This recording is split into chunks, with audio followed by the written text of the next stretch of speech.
살아계신 하나님의 말씀을 제가 받들어 봉독할 때에 주님의 음성을 들으실 수 있기를 바랍니다. 예수께서 와서 보시니 나사로가 무덤에 있은지 이미 나흘이라. 베다니는 예루살렘에서 가깝기가 한 오리쯤 되매 많은 유대인이 마르다와 마리아에게 그 오라비의 일로 위문하러 왔더니, 마르다는 예수께서 오신다는 말을 듣고 곧 나가 맞이하되 마리아는 집에 앉았더라. 마르다가 예수께 여짜오되 주께서 여기 계셨더라면 내 오라버니가 죽지 아니하였겠나이다. 그러나 나는 이제라도 주께서 무엇이든지 하나님께 구하시는 것을 하나님이 주실 줄을 아나이다. 예수께서 이르시되 내 오라비가 다시 살아나리라. 마르다가 이르되 마지막 날 부활 때에는 다시 살아날 줄을 내가 아나이다. 예수께서 이르시되 나는 부활이요 생명이니 나를 믿는 자는 죽어도 살겠고 무릇 살아서 나를 믿는 자는 영원히 죽지 아니하리니 이것을 내가 믿느냐. 이르되 주여 그러하외다. 주는 그리스도시요 세상에 오시는 하나님의 아들이신 줄 내가 믿나이다. 아멘. 지금과 같은 어느 여름에 아주 뙤약볕이 쬐는 한 낮이었습니다. 그때가 제가 이제 고등학교 3학년 때의 여름이었는데, 그날 이제 방학이 가까워서 마지막 기말 성적표를 받아들고 이렇게 힘없이 아파트 단지를 걷고 있을 때였습니다. 그런데 그 한낮에 이제 시험이 끝나고 또 방학을 하고 또 손에는 성적표가 쥐어져 있고 이제 그렇게 아파트 단지를 걸어가는데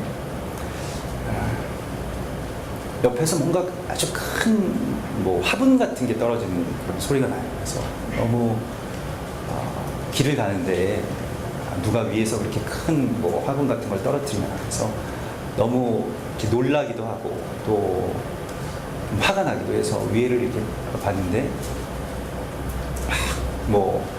어떤 여인의 비명 소리가 들립니다. 그래서 제가 제 옆에 바로 옆이었습니다. 그래서 화단으로 급히 달려가 보니까 한 학생이 쓰러져 있어요.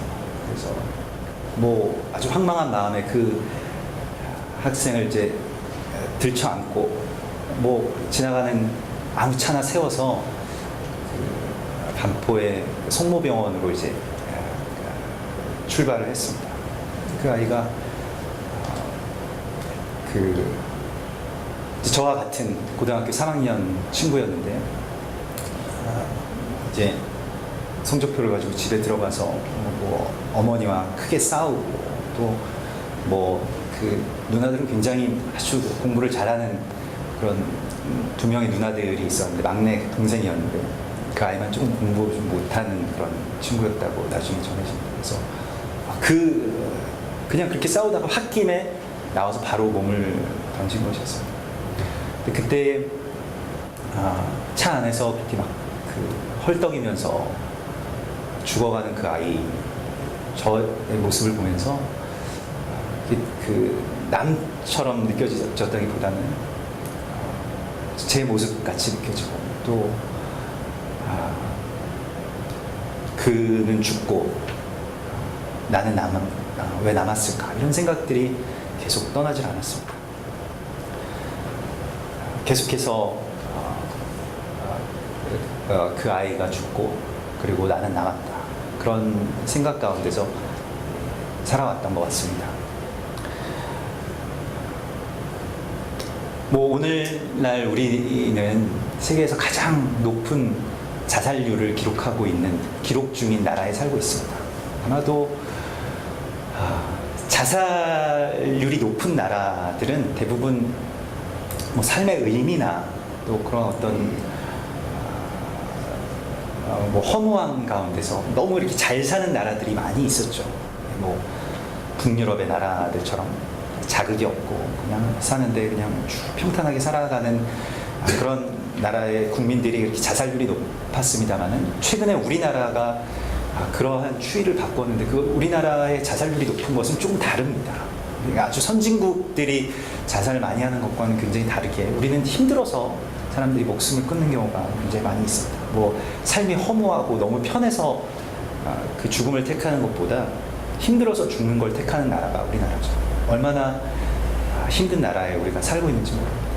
그냥 어떤 통계적인 수치가 그것을 나타내죠. 그래서 우리가 뭐 다른 나라, 뭐 다른 국가의 사람들에게 뭐 당신들 어떻게 사느냐, 어떻게 그렇게 힘들게 사느냐 그렇게 말할 것 없습니다. 우리가 세계에서 가장 힘든 나라에서 또 지금까지 남은 자로서 살고 있는 것입니다. 오늘 우리 찬송가도 그렇고 오늘 말씀의 본문도 그렇고 장례식장에서 주로 많이 부르고 또 많이 설교의 본문으로 택하여지는 그런 말씀이죠. 우리나라 전체가 마치 거대한 장례식장처럼 그렇게 되어 있고 그리고 그러한 나라 가운데서 우리가 살아갑니다. 그래서 오늘 이 본문의 말씀 또 우리의 찬송 이러한 말씀들이 오늘 우리에게 주시는 아주 특별한 의미가 있을 줄을 믿습니다. 죽은 나사로가 살아난 사건은 정확하게는 부활의 사건이 아닙니다. 왜냐하면 나사로는 죽은 지 나흘 만에 시체로 있다가 살아났지만은 그러나 그는 훗날에 다시 죽었기 때문입니다. 그래서 부활이라는 것은 살아난 이후에 예수 그리스도처럼 영원히 죽지 않는 그 생명으로 들어가는 것을 의미합니다. 그럼에도 불구하고 오늘 성경은 예수님께서는 여기에서 부활을 선포하십니다. 그리고 우리가 부활에 대해서 오해하고 있는 부분들이 있다는 것입니다. 그것은 무엇이냐면 우리가 부활이라는 것이 죽은 뒤에 다시 사는, 그러니까 훗날에 우리에게 있을 사건으로 믿고 그렇게 살아간다는 것이죠. 그러나 예수님께서는 여기서 우리에게 그러한 일에 대해서 말씀하시기 위해서 나사로의 사건을 통해서 우리에게 메시지를 주시는 것이 아닙니다. 그것보다 더 큰 의미가 있는데 그것은 무엇이냐면 그것보다 더 중요한 것은 물론 훗날에 우리가 죽은 뒤에 다시 그 죽음을 이기고 살아날 것을 믿지만은 그러나 더 중요한 것은 지금 깨어있는, 지금 남아있는 자인 우리가 어떻게 이 삶을 살아갈 것인가에 대한 깨달음을 주님께서 우리에게 주시기를 원하시는 것입니다. 다른 말로 이것은 부활이라고 하는 것은 죽음을 넘어서는 삶의 이야기입니다. 죽은 이후에 벌어지는 일이 아니고 죽음을 넘어서는 삶에 관한 이야기입니다. 이것은 우리 남은 자들이 어떻게 살아야 하는가에 대한 이야기이고 더 정확하게 말씀드리자면 오늘 우리가 부활을 사는 것에 대한 이야기입니다. 설교의 제목처럼 말입니다. 그렇다면 부활을 산다는 것은 무엇일까요? 어떻게 우리가 부활을 살 수가 있을까요? 오늘 이 본문의 말씀, 특별히 오늘 우리가 읽은 17절부터의 말씀은 한 남자의 완전한 죽음에서부터 시작이 됩니다. 죽은 지 나흘이 지나서 썩은 냄새가 진동하는 한 사람의 이야기로부터 오늘 이 나사로의 이야기가 시작이 됩니다. 예수님은 오늘 우리 이 본문에 들어가 있지는 않지만은 11장 6절에서 예수님은 이 남자가 완전히 죽기를 기다리십니다. 병이 들어서 거의 죽게 되었다고 하는 그런 소식을 들으셨는데 그때 급하게 달려오셔서 병든 나사로를 치유해 주시는 것은 굉장히 쉬운 일이었겠습니다마는 주님께서는 오늘 나사로가 죽을 때까지 기다리십니다. 이틀을 더 그곳에 유하시고 죽기까지 기다리셨다가 마침내 이제 죽은 지 나흘 만에 예수님께서 오십니다. 여러분, 부활에는 첫 번째 조건이 있습니다. 그것은 우리의 완전한 죽음입니다. 우리가 완전히 죽어야만 부활의 역사가 시작됩니다. 우리가 죽지 않으면 부활의 역사는 아주 일부분이라도 시작될 수 없습니다. 이것이 부활의 비밀입니다.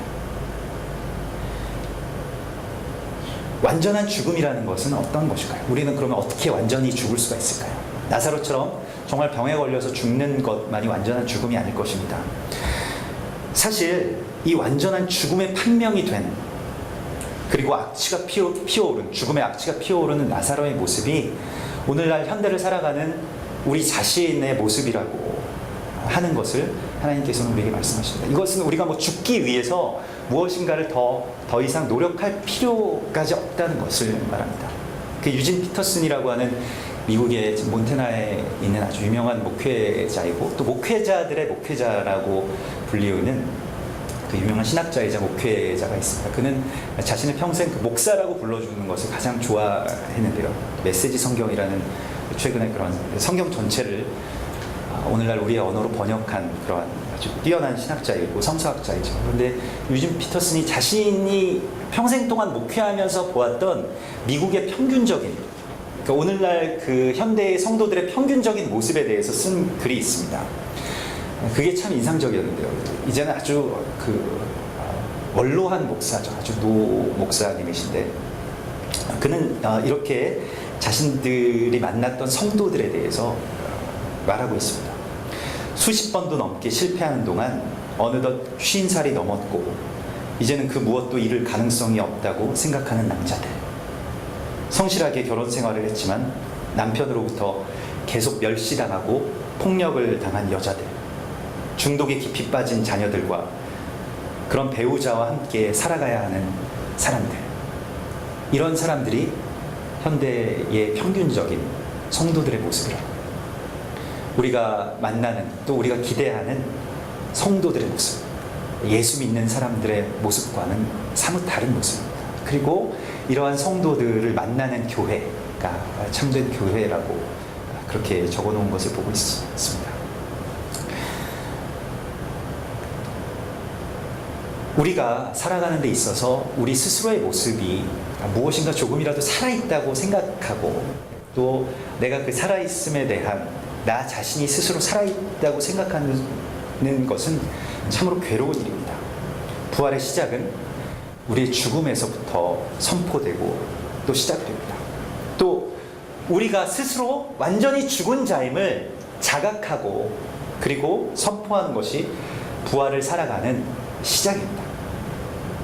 더 나아가서 여러분, 우리는 참으로 복되게도 완전히 죽을 권리가 있습니다.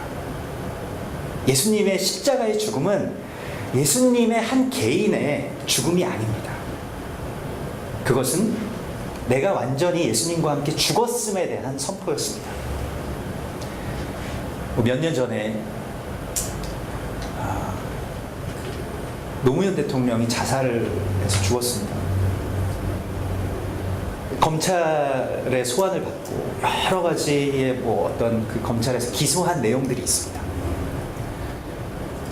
근데 그분이 이 세상에서의 생명이 끝나는 순간 검찰은 기소했던 모든 내용들, 그 기소와 그 법정에 제출하는 그 죄에 대한 어떤 증명되는 서류들만 해도 엄청났을 것입니다. 그것들이 한순간에 폐기됩니다. 왜 그랬을까요? 기소할 대상이 없어집니다. 우리가 사람이 죽으면 기소할 대상이 없어지죠. 사단은 마치 검찰처럼 우리의 죄를 기소합니다. 하나님께 계속 기소하고 또 우리 스스로에게 계속 기소하죠. 그래서 사단의 다른 이름은 참소하는 자라는 이름을 가지고 있습니다. 그런데 우리가 이미 죽었기 때문에 사단은 더 이상 기소할 권세를 잃은 것입니다. 그것이 예수님의 죽음의 핵심 중의 핵심입니다. 예수님께서 죽으신 다음에 그 계시록에 보면, 그래서 예수님께서 하늘나라에 올라가셔서 죽으신 뒤에 승천하셔서 행하신 일은 밤낮으로 우리 성도들을 기소하던 자들, 참소하던 자들을 거기서 내쫓으셨다고 말씀하십니다. 너희는 이제 기소권이 없다는 것이죠. 왜냐하면 내가 그들과 함께 죽었기 때문입니다. 갈라디아서 2장 20절은 이 권리에 대해서 이렇게 기쁨으로 선포하고 있습니다. 내가 그리스도 예수와 함께 십자가에 못 박혀 죽었나니 그런즉 이제는 내가 산 것이 아니요 오직 내 안에 그리스도 예수가 사신 것이라. 이것이 예수의 십자가를 믿는 자들의 권리입니다. 십자가에서 죄인된 내가 죽었습니다. 십자가에서 연약한 내가 죽었습니다. 십자가에서 실패한 내가 죽은 것입니다. 십자가에서 유혹에 넘어가는 내가 죽은 것입니다. 십자가에서 중독에 시달리는 내가 이미 죽은 것입니다. 이미 죽었기 때문에 우리는 부활을 살아갈 수 있는 것입니다. 이러한 완전한 죽음의 권세를 주신 주님을 찬양합시다. 우리가 죽기까지 그리스도 예수께서 기다리셨고, 그리고 우리가 이 십자가의 죽음을 선포할 때까지 예수님께서 머무십니다. 그리고 우리가 마침내 나는 예수와 함께 십자가에서 죽었습니다 라고 선포할 때 예수의 부활의 역사가 내 안에서 시작됩니다. 완전한 죽음을 선포하는 것, 그것이 우리의 권세인 것입니다.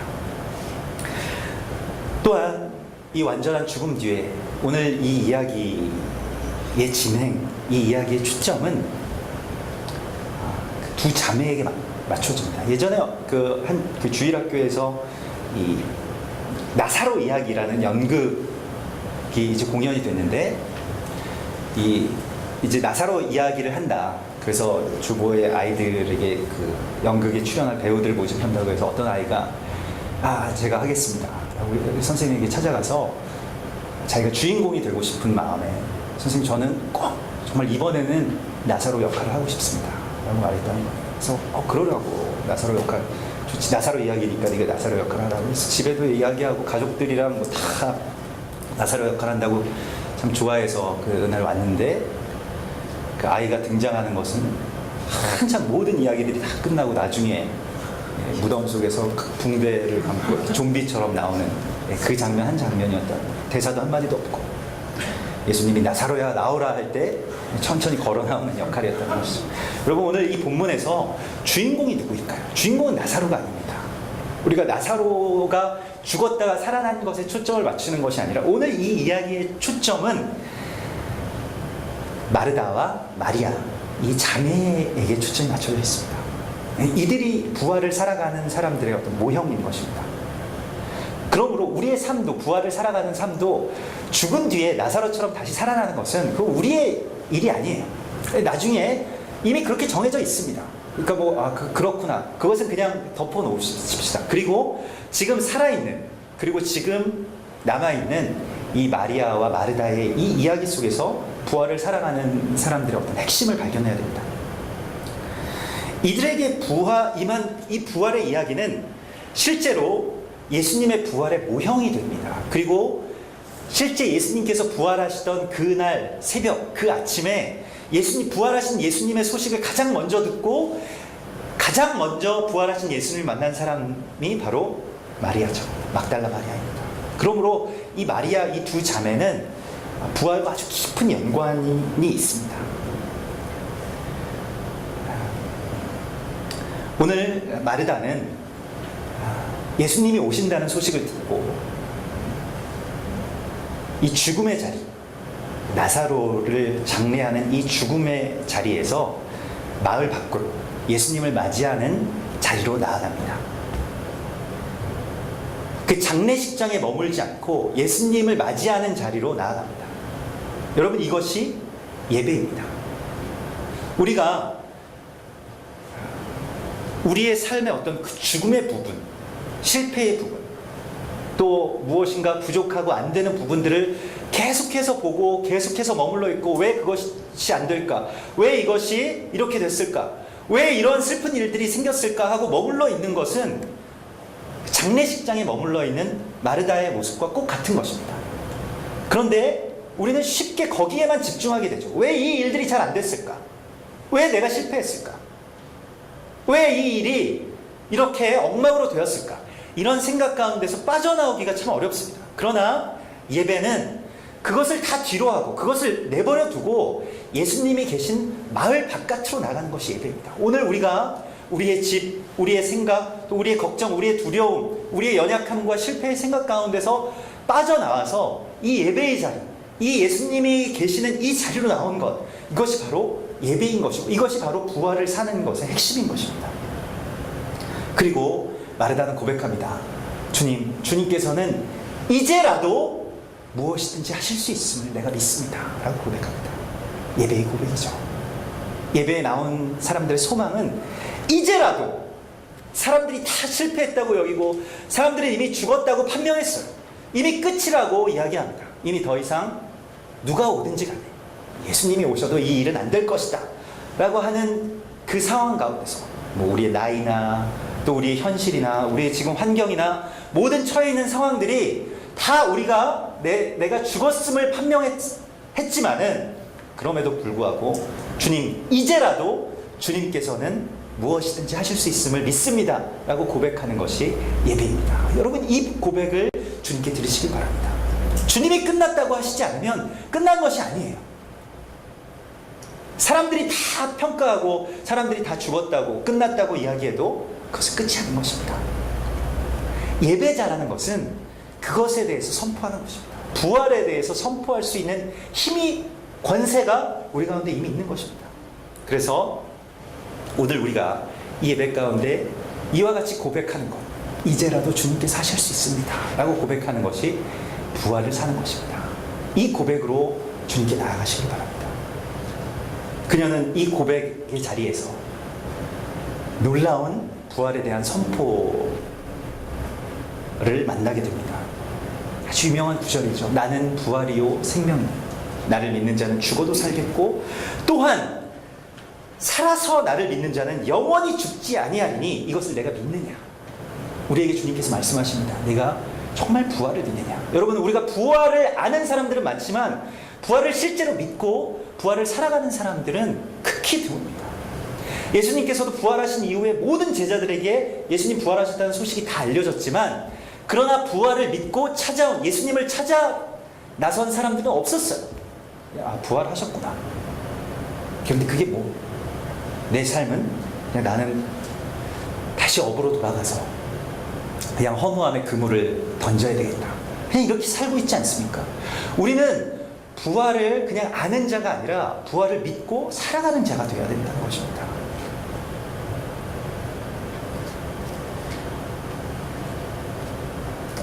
그 프레드닉 뷰커너라고 하는 미국의 신학자가 이런 글을 쓴 적이 있습니다. 그 고드릭이라고 하는 그 자신의 어떤 그 소설과 같은 것에서 이런 부활에 대해서 이런 글을 썼는데요. 찾은 것에 비하면 잃은 것은 아무것도 아니다. 지금까지 있었던 죽음을, 세상의 모든 죽음을 주님께서 주신 생명과 나란히 놓고 본다면 그것은 컵 한 잔의 분량도 되지 않을 것이다. 여러분, 이것이 부활입니다.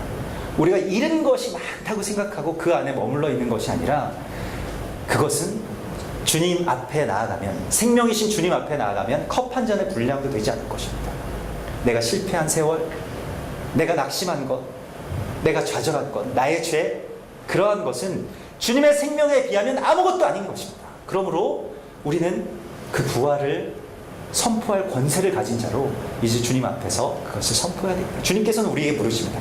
네가 이것을 믿느냐? 여러분, 죽음은 우리의 생명에 비하면, 우리 앞에 계신 주님의 생명에 비하면 컵 한 잔의 분량도 되지 않습니다. 여러분, 이것을 믿으십니까? 이것을 우리가 믿음으로 고백할 때 부활의 삶을 살게 되는 것입니다.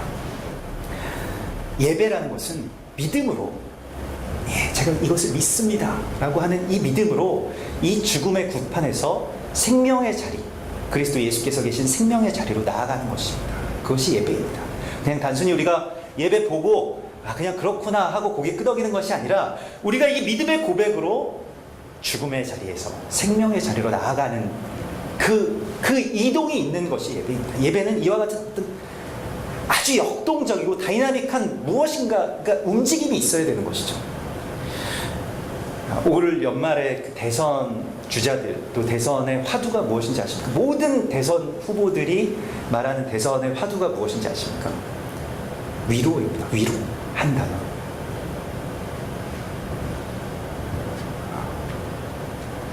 내가 대통령이 되면 당신들을 위로해 주겠다는 것입니다. 그러나 우리는 알죠. 그들이 우리를 위로해 줄 수 없다는 것을 압니다. 그리고 그들이 꿈꾸는 세상이 절대로 현실이 될 수 없다는 것도 알죠. 4년 뒤에 또 똑같이 한숨을 쉬게 될지도 모르겠습니다.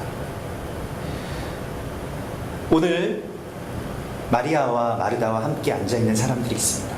장례식에서 함께 슬퍼하고 장례식을 확정짓는 사람들입니다. 우리가 참 이만큼 불행합니다. 우리가 참 이와 같은 불행에 처해 있습니다 라고 말하는 자들이죠. 오늘 이 요한복음 11장에서는 장례식에 유대인들이 앉아있다고 이야기합니다.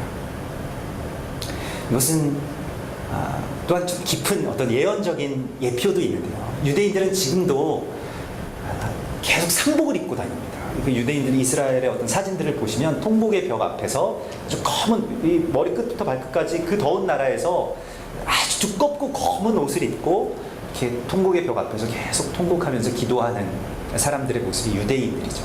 그래서 아주 예언적인 예표인데, 이미 부활이신 생명이신 그리스도 예수께서 그들 앞에 계심에도 불구하고 그것으로 나가지 못하고 그저 슬픔의 자리에 머물러 있는 자들의 모습을 말합니다. 실제적으로도 유대인들의 모습을 말하기도 합니다. 여러분, 위로는 함께 슬퍼하는 데 있지 않습니다. 그것을 극복하는 데 있는 것이죠. 이 나라의 진정한 위로, 우리의 한 개인의 진정한 위로, 우리 가정의 진정한 위로, 이 실패와 슬픔에 대한 진정한 위로는 함께 우리 이만큼 정말 불행합니다 라고 함께 공감하는 데 있지 않고, 그것을 넘어서는 생명이신 그리스도 예수께 있는 것입니다. 부활이신 예수께만 있는 것입니다. 나는 부활이요 생명이니, 예수님께서 당신을 부활이요 생명이라고 말씀하십니다. 그 예수님께로 나아가는 것, 여기에만 위로가 있는 것입니다. 여러분, 이 나라의 진정한 위로와 소망은 예수님께 있습니다. 우리가 예수님 앞으로 다시 나아갈 때에만 진정한 위로가 있고 진정한 소망이 있을 것입니다. 대통령을 누가 뽑느냐, 대통령을 누가 되느냐, 국회의원이 누가 되느냐, 그러한 것이 자칫 위로의 실체라고 생각하지만 그것은 허상이죠. 우리 온 나라가 다시 주님 앞으로 나와서 예배할 때, 다시 예전처럼 여의도 광장에서 또 종합운동장에서 함께 다 모여서 거리에서 주님을 예배하는 그 국민들의 움직임이 있을 때 이 나라는 위로를 받을 것입니다. 다시 살아나게 될 것입니다. 그리고 막달라 마리아는 이 부활에 대한 선포를 들었을 때 가만히 있지 않았습니다. 그렇습니다. 제가 그것을 믿습니다 라고 하고 거기에 머물러 있지 않고, 막달라 마리아는 오늘 이 본문의 이후에 막달라 마리아는 다시 그 죽음의 자리, 그 장례식장에 앉아있는 자신의 동생인 마리아에게로 갑니다. 이 마르다는 마리아에게로 가서 그녀를 빼내옵니다. 이 죽음의 자리, 이 죽음의 구판에서 그녀를 빼내오죠. 예수님께서 계신다. 예수님께서 너를 부르신다. 예수님께서 계신 그곳으로 가야 된다 라고 그녀를 빼내옵니다. 여러분, 부활이라는 것은 혼자만 살아나는 것이 부활이 아닙니다. 혼자만 어떤 좌절을 딛고 실패를 딛고 아픔을 딛고 일어서는 것이 부활이 아닙니다. 부활을 산다는 것은 사람을 살리는 사람이 되는 것, 이것이 부활을 살아가는 것입니다. 그녀는 영정 앞에 있는 지금 마리아를 빼내서 예수님이 계신 마을 밖으로 나아가게 합니다. 여러분, 이것이 전도이고 이것이 선교입니다. 사람들의 그 죽음의 자리에 앉아있는 사람들을 일으켜 세워서 주님 계신 곳으로 가게 하는 것, 이것이 전도이죠. 이것이 부활을 살아가는 것입니다. 베드로전서 2장 9절은 우리에게 이렇게 말씀하십니다. 오직 너희는 택하신 족속이요 왕과 같은 제사장들이니. 근데 그것은 왜 그렇게 우리를 택하시고 왜 그렇게 우리를 왕과 같이 부르셨냐면, 이는 너희를 어두운 데서 불러내어 그의 기이한 빛에 들어가게 하신 자의 아름다운 덕을 선포하게 하려 하심이라. 이것을 전하게 하시려는 것이 부활의 목적입니다. 그냥 내가 살아나는 것, 그것은 부활의 목적이 아니죠. 부활을 살아간다는 것은 바로 주님을 선포하는 사람이 되는 것입니다. 그래서 주님의 영이 우리 가운데 임하셔서 내가 그리스도 예수와 함께 죽고 내가 주와 함께 다시 살았으면 우리는 본능적으로 전도하게 되어 있습니다. 저는 성격적으로 이 낯가림이 좀 있고 그래서 전도하는 걸 정말 별로 이렇게 좋아하지 않습니다. 그래서 이 수줍음이 많고 지금도 그래서 낯선 사람에게 이야기하고 이런 것을 별로 이렇게 썩 내켜하지 않는데, 예전부터 저희 어머니는 막 택시 타면 항상 그 택시 운전하시는 분한테 전도를 해요. 꼭 좀 가다가 저는 막 내릴 때가 다 가까우면 오늘은 안 하시나 보다 해도 꼭 하시는 거예요. 그래서 너무 막 이렇게 낯이 뜨겁고 그냥 택시 좀 편하게 타고 싶은데 택시 기사가 그러면 또 태도가 좀 달라집니다. 이렇게 우리가 손님이고 그분이 기사가 아니라 왠지 우리가 뭐 사정하는 것 같고, 그래서 창피해서 택시 기사에게 전도하는 거 창피해서 어머니랑 택시 타는 게 참 싫었었는데, 정말 주님의 큰 은혜를 받고 정말 제가 죽고 예수 그리스도와 함께 다시 살았다는 것을 체험했을 때가 있었어요. 그래서 정말 성령 안에서 그 감격 가운데서 사는데 어느 날 정말 택시를 탔는데 놀랍게도 그 택시 기사한테 예수님이 살아계시다는 것을 전하고 싶은 마음이 견딜 수가 없는 겁니다. 정말 견딜 수가 없어요. 이게 내 스타일이 아닌데 말할까 말까 계속 고민이 됩니다. 그런데 내리기 전에 택시 기사에게 말합니다. 기사님, 예수 믿으시죠? 예수 믿으면 참 좋습니다. 제가 예수를 믿어보니까요, 너무너무 좋더라고요. 예수 믿으세요. 거실로 분은 그냥 가시십시오. 그리고 내렸습니다. 하나님의 영이 우리 가운데 들어온다는 것은 본능적으로 우리가 예루살렘과 온 유대와 사마리아와 땅끝까지 이르러 주의 증인이 된다는 것을 의미합니다. 성령이 내 안에 들어오셔서 새로운 생명이 된다는 것은 그냥 내가 개인적으로 혼자만 사는 것이 아니라 주님의 살아계심을 전파하고 선포하는 사람이 된다는 것을 의미합니다. 이것이 부활을 살아가는 사람들의 모습인 것입니다. 그러면 오늘 본문에서 예수님은 무엇을 하실까요? 예수님은 이제 이 부활에 대해서 이렇게 행하십니다. 예수님이 행하신 일에 대해서 우리가 오늘 봐야 되는데, 마지막으로 이것을 보겠습니다. 예수님께서는 무덤으로, 이 장례식장에 있는 모든 사람들을 데리고 무덤으로 가십니다. 그리고 무덤에서 말씀하십니다. 그 돌을 굴려오라. 돌을 제할 것을 명령하십니다. 돌을 제한다는 것은 무슨 어떠한 의미가 있을까요? 돌을 제한다는 것은 성경에서 아주 깊은 의미가 있는데, 그것은 무엇이냐면 굳은 마음이 제해진다는 것이고, 율법 아래에서 내가 죽었다는 것이 이제 예수의 은혜로 말미암아 다시 살아나는 생명으로 옮겨졌다는 것을 의미하는 것입니다. 이 돌을 제한다는 것은 굉장히 예언적인 예표이고 상징적인 행위인데, 여기에 대해서 잘 표현된 말씀이 구약의 에스겔서에 나옵니다. 에스겔서 19장에 보면 이런 말씀이 나오는데, 내가 그들에게 한 마음을 주고, 예수님께서 이 땅 가운데 오셔서 행하시는 일입니다. 내가 그들에게 한 마음을 주고 그 속에 새 영을 주며 그 몸에서 돌 같은 마음을 제거하고 살처럼 부드러운 마음을 주었다, 그 말씀하십니다. 여러분, 부활이 우리 안에서 시작되는 것은 내 안에 완악한 돌과 같이 굳은 마음이 옆으로 굴려지는 것을 의미하는 것입니다. 제거되는 것을 의미하는 것입니다. 우리는 우리의 무덤의 입구에 봉인되어 있는 그 굴을 굴려야 합니다. 그 옆으로 굴려야 돼요.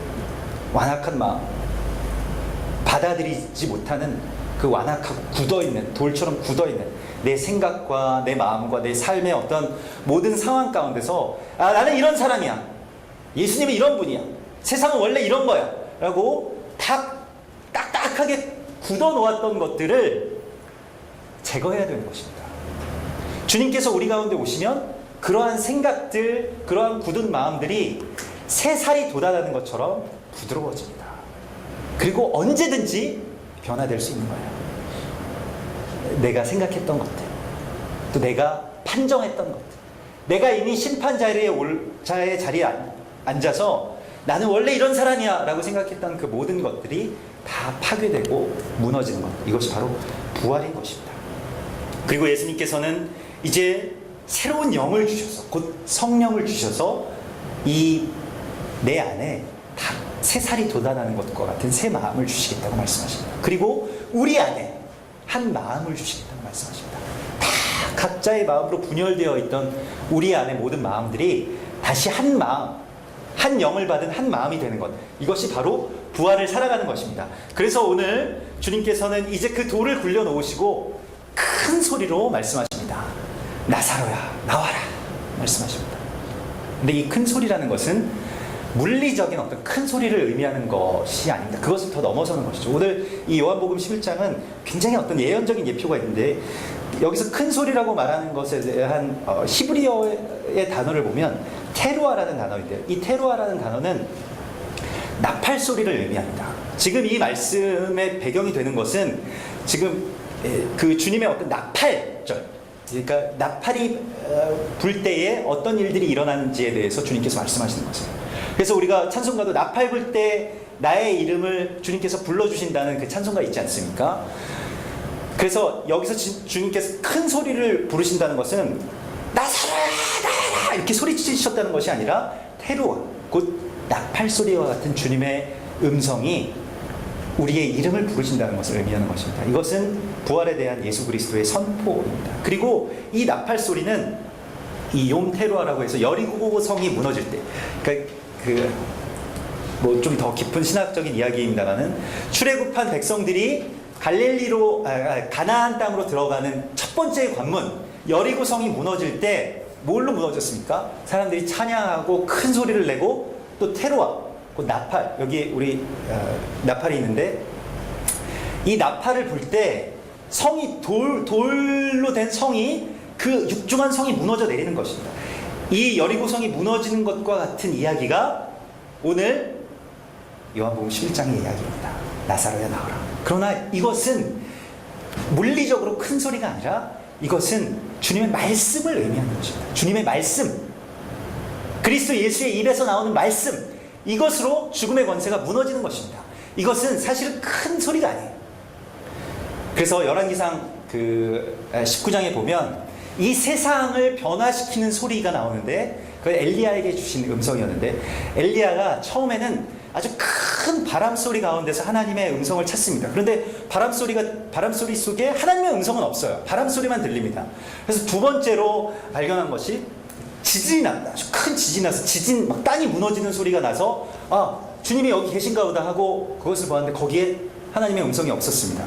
세 번째로 불소리가 난다. 아주 큰 불의 소리가 나서 야 여기 하나님의 소리가 계시지 하는데 거기에 있지 않고 이 세상을 온 세상을 바꾸는 하나님의 음성이 들려오는데 세미한 소리가 들려온다는 것입니다. 세미한 소리. 이것이 하나님의 음성입니다. 여러분 이것은 또한 예언적으로도 아주 깊은 구속사적으로도 아주 깊은 의미가 있는데 그것은 무엇이냐면 바람과 지진, 불 그리고 세미한 음성